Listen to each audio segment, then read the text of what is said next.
विजयपूर गावात रघु आपल्या वृद्ध वडील संजय आणि पत्नी कुंती सोबत राहत होता. रघुकडे एक लहानसा शेतीचा तुकडा होता. त्याच्यावर मेहनत करून तो घरखर्च चालवत असे. आणि रघुची पत्नी कुंती फार खडूस स्वभावाची होती. तिला संजय अजिबात पसंत नव्हता. ती कायम संजयवर ओरडत असे. रघु देखील आपल्या वडिलांवर फार प्रेम करत नसे, परंतु संजय बिचारा सर्व त्रास शांतपणे सहन करत होता आणि काहीही बोलत नव्हता. एक दिवस रघु शेतात काम करण्यासाठी निघून जातो आणि इथे संजय बिचारा लेटल्याने खूप थकतो, म्हणून तो थोडा फेरफटका मारण्यासाठी बाहेर पडतो. तेव्हाच त्याला त्याचा जुना जीवाभावाचा मित्र रामलाल भेटतो. त्याला पाहून संजय खूप आनंदी होतो. रामलाल म्हणतो, काय संजय भाऊ, कसे आहात? 2 आठवड्यांपासून तुम्ही दिसलाच नाहीत. आज तर आपलं नशीबच जोरावर आहे की आपण दोघे भेटलो. घरी तुमची सुनबाई, मुलगा सगळे ठीक आहेत ना? हो रामलाल भाऊ, अगदी बरोबर म्हणत आहात. आज खरं नशीब जोरावर आहे की आपण भेटलो. मी ठीक आहे आणि माझी सून देखील, मुलगा देखील ठीक आहेत. अरे संजय भाऊ, तुमची सून कशी आहे? स्वभावाने चांगली आहे ना? तुमचा मान सन्मान करते ना? आणि वेळेवर तुम्हाला जेवण देते की नाही? हे ऐकून संजयच्या डोळ्यात पाणी येते, पण ते लपून तो आपल्या सुनेचं कौतुकच करतो. अरे हो रामलाल भाऊ, माझी सुनबाई स्वभावाने फार चांगली आहे. वेळेवर जेवण पाणी देते. मला स्वतःच्या वडिलांसारखी मानते. मी जेवण न केल्याशिवाय ती स्वतः मात्र जेवत नाही. त्यामुळे मीही तिला माझ्या लेकीसारखंच मानतो. हो भाऊ, बरोबरच आहे. जी मान देते तिचा मान ठेवला पाहिजे. तुझं तर नशीबच उजळलं आहे. अशी सून मिळाली म्हणून देव करो अशी सून सगळ्यांना मिळावी. आणि संजय भाऊ, तुम्ही कधीही तिच्याशी वाईट बोलू नका, कारण ती तुमची इतकी सेवा करते की कुणी करणारही नाही. हे ऐकून संजयच्या डोळ्यातून अश्रू गळू लागतात. तो मान खाली घालतो आणि मनातच म्हणतो, अशी सून कुणालाही नको मिळो. मग दोघेही घरी जायला निघतात. संजय घरी पोहोचतो तर कुंती रागाने डोळे लाल करून उभी असते. अरे, तुला काम सांगितलं तर म्हणायचं की हातपाय दुखतात, पण फिरायला मात्र 10 किलोमीटर चालत जाल. मग तुझे हातपाय दुखत नाहीत का? सुनबाई, माझे पाय खरंच दुखत होते आणि माझी प्रकृतीही फारशी ठीक नसते, म्हणून मी थोडं चालायला गेलो होतो. तिथे माझा एक जिगरी मित्र रामलाल भेटला, म्हणून थोडं बोललो, म्हणून उशीर झाला. हो, तर फिरायला आणि गप्पा मारायला मजा येते, पण काम करताना जीव जातो तुझा. कुंतीच्या एवढ्या कडू शब्दांनी संजयवर जणू दुःखाचं पर्वतच कोसळतं. तो बिचारा काहीही बोलत नाही, पण त्याला फार भूक लागलेली असते, म्हणून तो शांतपणे म्हणतो, सुनबाई, मला खूप भूक लागली आहे. थोडं जेवण दे. आज सकाळपासून जेवलो नाही, म्हणून अजूनच भूक लागली आहे. अरे, आता जेवण उरलेलं नाही. मी संध्याकाळी जेवण बनवेन, तेव्हा खा. एक दिवस जेवला नाहीस तर काहीही होत नाही आणि कमी खाणं आरोग्यासाठी चांगलं असतं. हे ऐकून संजयला खूप वाईट वाटतं, पण तो शांत बसतो. संध्याकाळी रघु घरी येतो आणि विचारतो, पिताजी, तुम्ही जेवलात ना? आज तर तुमच्या आवडीचं जेवण बनलं होतं. तुम्हाला मस्तच लागलं असेल ना? हो मुला, जेवण खूप चविष्ट होतं आणि मी आज थोडं जास्तच खाल्लं. आवडीचं असल्यावर मज्जा येते ना. ज्याला एक कोरडाही तुकडा मिळाला नाही तो मुलासाठी खोटं बोलतो. जेवण खूप छान झालं होतं, कारण जर तो म्हणाला असता की त्याला जेवणच मिळालं नाही तर रघु आणि कुंतीमध्ये भांडण झालं असतं, म्हणून तो म्हणतो त्याच्या आवडीचं जेवण होतं. हे ऐकून रघु म्हणतो, हो पिताजी, कुंती तर फारच छान स्वयंपाक करते. तिचं जेवण जे कोणी खातो तो बोटं चाटतच राहतो. पिताजी, तुम्ही तर मोठे भाग्यवान. तुम्हाला कुंतीसारखी सून मिळाली आहे. हो मुला, अगदी खरं आहे. कुंती माझी सून नाही तर माझी लेक आहे.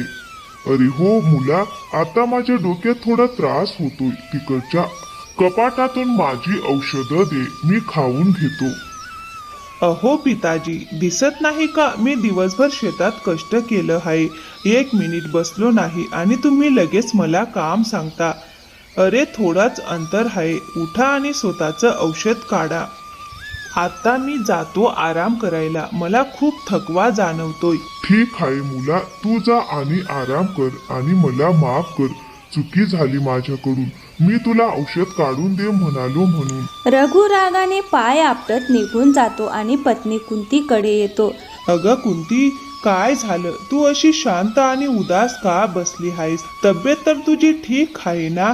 अहो, मी काय सांगू, दिवसभर माझं फक्त कामच चालू असतं. वरून तुमच्या पिताजींची काळजी, स्वयंपाक, झाडू पोछा हे सगळं करत करत मी फार थकून जाते.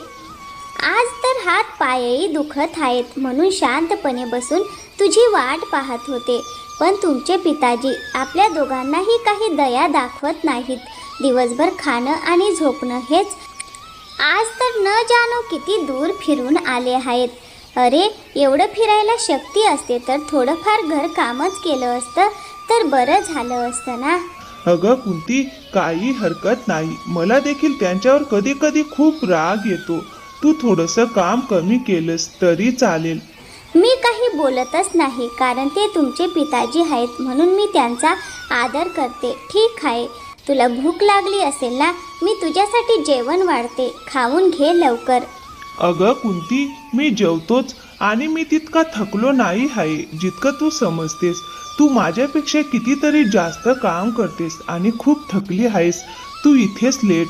मी तुझे हातपाय थकवा उतरवणाऱ्या तेलाने चोळतो आणि डोकं दाबतो. तुला बरं वाटेल. ठीक आहे हो जी, मी लेटते आणि नंतर तुम्ही जेवणही करून घ्या. कदाचित मी झोपून जाईन.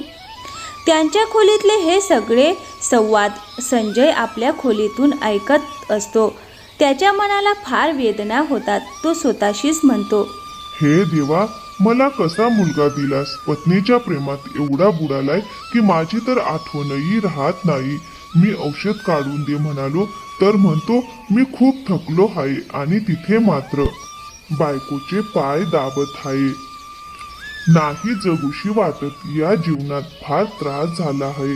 म्हातारपणातही शांतपणे एक घास मिळत नाही. संजयला फारच दुःख होतो. त्याचा मुलगा असूनही औषधही देत नाही आणि पत्नीवर मात्र खूप जीव लावतो. अशाच प्रकारे अनेक महिने निघून जातात. कुंतीला आता संजयला पाहिलं की राग येऊ लागतो. तिच्या मनात एक विचार येतो, संजयला घराबाहेर काढायचं आणि पुन्हा कधी परत येऊ न द्यायचं. या म्हाताऱ्यापासून मी अगदी त्रस्त झाले आहे. दिवसभर खातो आणि झोपतो. माझं आयुष्यच नरक केलंय त्याने. या घरातून याला बाहेर काढल्याशिवाय मी राहणार नाही. काहीही करावं लागलं तरी चालेल. त्याच दरम्यान रघु शेतात काम करत असतो. तेव्हा एक शेजारी तिथे येतो. अरे रघु भाऊ, कसे हात? यंदा तर सगळ्यांपेक्षा आधी फसल घेणार दिसता वाटतं. हो भाऊ, मेहनत करतोय म्हणजे लवकर फसल विकता येईल.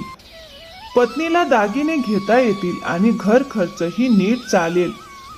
हो, बायकोची आठवण झाली. तुझ्या पत्नीचा स्वभाव कसा आहे?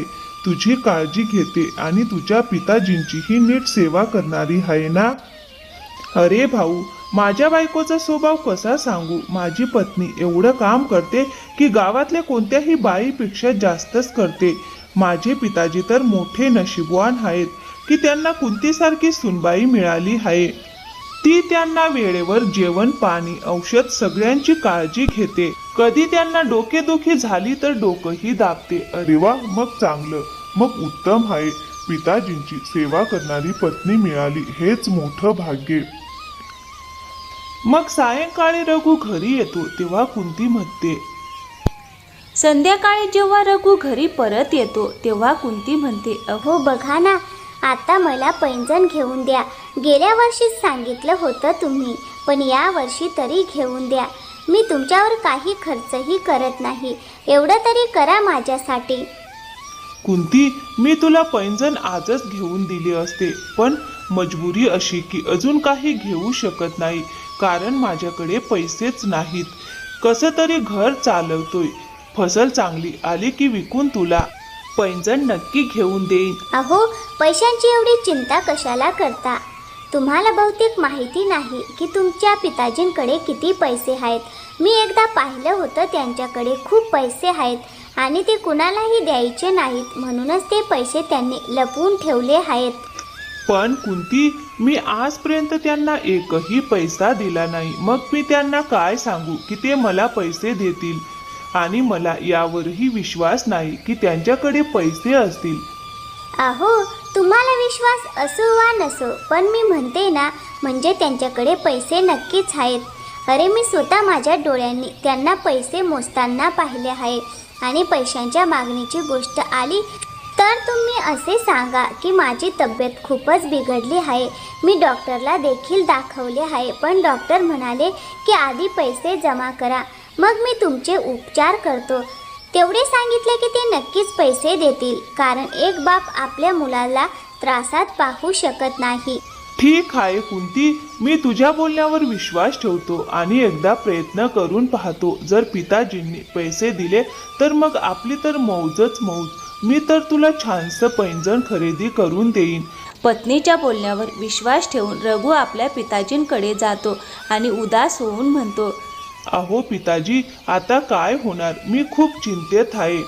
पिताजी, गोष्ट अशी आहे की तुमची सून कुंतीची तब्येत खूपच बिघडली आहे आणि डॉक्टर म्हणाले की आधी पैसे जमा करा, मग मी यांचा उत्तम डॉक्टरांकडून इलाज करतो. माझ्याकडे इतके पैसे नाहीत की मी कुंतीचा इलाज करू शकेन. अरे मुला, तू फार चिंता करू नकोस. माझ्याकडे काही जुने जतन केलेले पैसे आहेत, त्यातून तू कुंती सुनबाईचे उपचार करून घे. ठीक आहे पिताजी, मला लवकरात लवकर पैसे द्या, म्हणजे मी लगेच रुग्णालयात जमा करून येतो आणि कुंतीचा इलाज लवकर सुरू होईल. संजय आपल्या मुलावर विश्वास ठेवून त्याला पैसे देतो. पतीजवळ पैसे पाहून कुंती खूप खुश होते.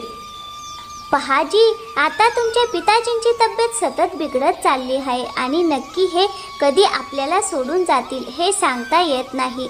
आणि आता त्यांच्या औषधांचा खर्चही खूप वाढला आहे. आपले पैसे फुकटच खर्च होत आहेत.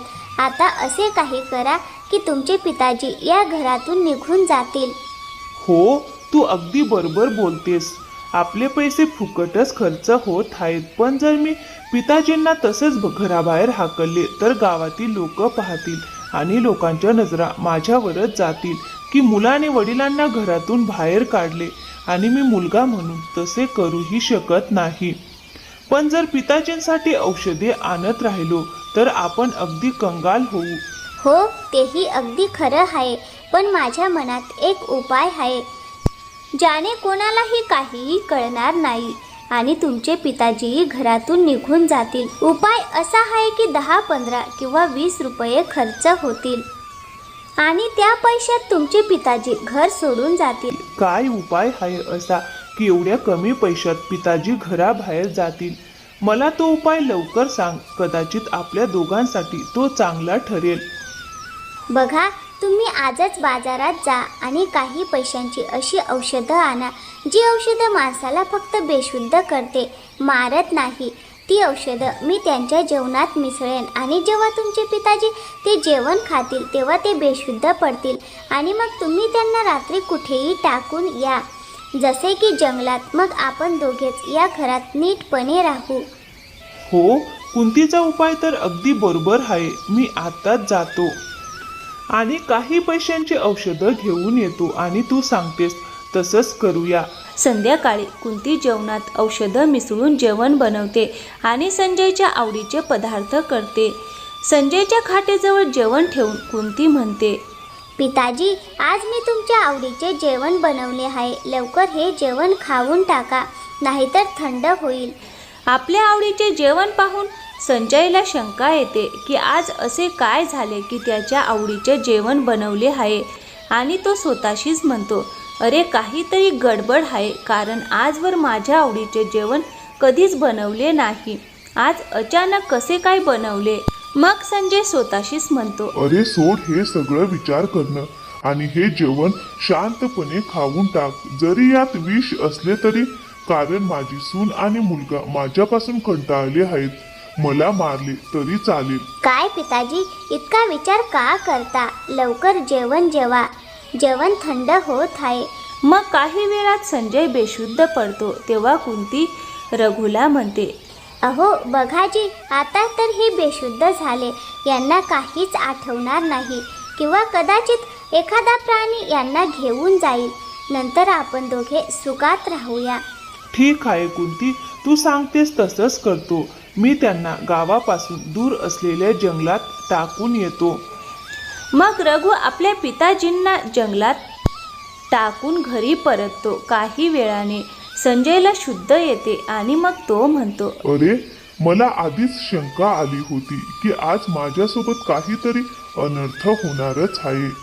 कारण माझ्या आवडीचे जेवण कधीच बनवले गेले नव्हते, पण आज बनवले होते आणि त्या जेवणात मला बेशुद्ध करणारी औषधं मिसळली होती, जी खाऊन मी बेशुद्ध पडलो. बरं झालं. आणि काय, जेव्हा स्वतःची लेकरच आपल्या बापाला नकोशी झाली तर सून तर परकीच होती.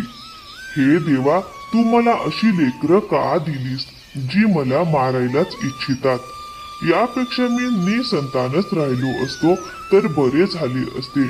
माहीत नाही मागच्या जन्मी कोणते पाप केले होते, ज्याची शिक्षा मला या जन्मात भोगावी लागते आहे. संजय स्वतःशीच बोलत असतो. तेवढ्यात त्याला कोणाच्या तरी पावलांचा आवाज येतो. मग तो पटकन एका झाडाच्या मागे लपून उभा राहतो. तेव्हा तो पाहतो की 2 चोर सोने भरलेल्या 2 पेट्यांसमोर उभे आहेत आणि एकमेकांशी बोलत आहेत. त्यांच्याजवळ 2 पेट्या पाहून संजय म्हणतो, तो अरे देवा, माझ्या सून मुलाने मला म्हणूनच घराबाहेर काढले की ना मी त्यांच्या काही उपयोगाचा राहिलो, ना मी त्यांना कुठूनही पैसे देतो. देवा, असा काही चमत्कार कर की हे चोर इथून निघून जावोत आणि ही पेटी मला मिळो, जेणेकरून माझ्याकडे एवढं सोनं पाहून माझं सून मुलगा मला घरातून कधीच हाकलणार नाहीत. त्यातील एक चोर म्हणतो, तो अरे बघ, आपल्याकडे 2 सोन्याच्या पेट्या झाल्या आहेत, तर आपण एक पेटी घरी घेऊन जाऊ आणि ती आपापसात समान वाटून घेऊ आणि ही पेटी इथेच लपवून ठेवू. या जंगलात कोणीच येत नाही. आपण उद्या सकाळी लवकर येऊ आणि ही पेटी ही घेऊन जाऊ. हो भाऊ, तू अगदी बरोबर म्हणतोस. 2 पेटे एकदम घेऊन जाणं धोकादायक आहे. मग तू मागून पेटी घेऊन चल, मी पुढे पुढे पाहत जाईन की कोणी आपल्याला पाहत तर नाही ना. मग दोघे चोर तिथून निघून जातात आणि संजय बाहेर येतो. समोर पेटी ठेवलेली पाहून संजय फार आनंदित होतो आणि देवाचे आभार मानू लागतो. देवा, तुझे खूप खूप आभार. तू माझं ऐकलेस. तूच त्यांच्या मनात अशी भावना निर्माण केली असणार. नाही तर कोणता चोर असा सोन्याची पेटी इथेच सोडून जाईल. आता सकाळ होताच ही पेटी मी घरी घेऊन जाईन आणि ती पाहून माझी सून आणि मुलगा फार खुश होतील आणि मग ते मला कधीही घरातून हाकलणार नाहीत. मग सकाळ होताच संजय ती सोन्या चांदीनी भरलेली पेटी आपल्या घरी घेऊन येतो आणि सोन्या चांदीनी भरलेली पेटी पाहून त्याचा मुलगा आणि सूनबाई यांना खूप आनंद होतो आणि सगळे कुटुंब आनंदाने एकत्र राहायला लागतात. तर मित्रांनो, कशी वाटली आजची कथा? आवडली असेल तर व्हिडिओला एक लाईक करा आणि हो, चॅनलवर नवीन असाल तर प्लीज चॅनलला सबस्क्राईब नक्की करा. थँक्यू, धन्यवाद.